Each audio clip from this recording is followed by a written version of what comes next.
Hello, Rotary family. Happy New Year. Wow, I cannot believe it's actually 2026. I really hope you enjoyed a wonderful holiday season with family and friends. As we begin this new year, let's all continue to work together to give back and make a difference in our local and global communities. The month of January is Vocational Service Month. Vocational service is significant in Rotary as it grounds our organization in professional ethics and leverages our members' unique skills to address needs in our communities.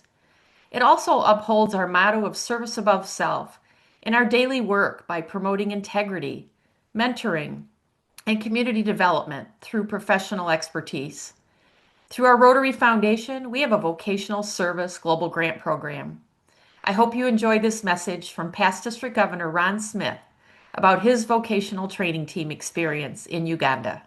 So today I'm here with Ron Smith, and Ron is a past district governor from District 7430 in Pennsylvania, but has relocated to New Hampshire and is now a member of the Rotary Club, Freiburg Area Rotary Club in District 7780.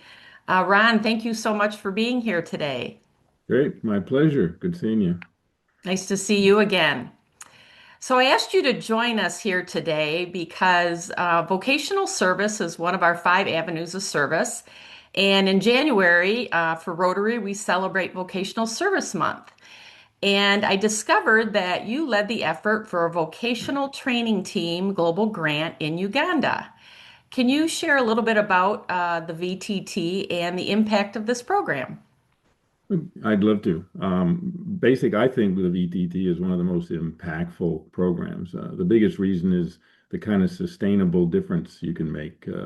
I think in our particular VTT, we collaborated between educational institutions both in Uganda and the Philadelphia area, and that even to this day, after almost 8 years, the results of that teamwork that we did on the VTT continues because of the friendships that get developed by, in our case, obstetricians and midwives in our program the for the education of midwives, addressing the area of maternal health and child health as an area of focus.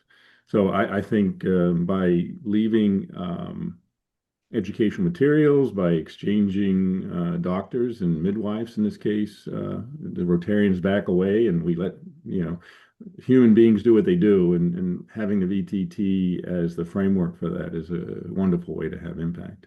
Thank you for sharing that.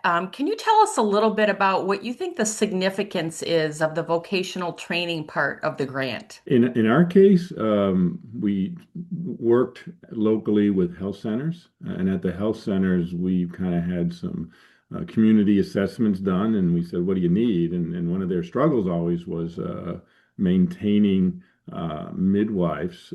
Either they went off into another health center, and then they had no ability to teach the new midwives the skills that they needed. And so the idea that we had at the time was, can we do continuing education using the internet? We discovered the internet isn't as good as you think it is over in Uganda, and that was one of the challenges we had to get better broadband connection.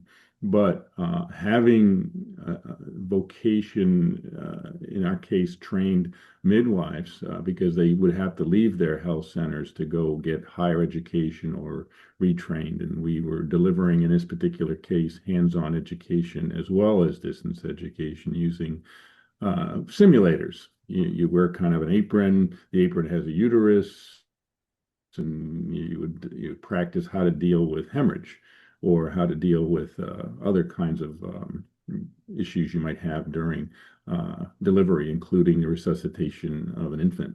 And when you're in a health center, you're the only trained staff. You need to really have good training for that. So what we did with our VTT is leave behind training now over the internet for these, and they connect themselves to the doctors who might be hundreds of miles away in the big city of Kampala or some of the other bigger cities in Uganda in that case. Wow, so you brought the training to them. You brought professionals from here and you brought the training right to them, Mm. developed incredible relationships and sustainability for their health centers in Uganda. That's amazing. Yeah, and one of the things that the collaboration did was create training modules that now are used online. So educational content is now stored in the digital world. And we relied on other partners as well that had some of those systems around the world. Global Health. We left a library of women's health at the health centers, umpteen gigabytes left on a hard drive that now they can refer to in their own time, that they didn't have access to before. So they're still utilizing the program that you put in Yeah, place a few it's, years ago. it's the ultimate in sustainability. Absolutely. So, Ron, what would you suggest to other members of Rotary who might be interested in learning more about how to participate in a vocational training team? Well, I'm kind of glad you asked that because it's easier than it appears to be with how many VTTs are done.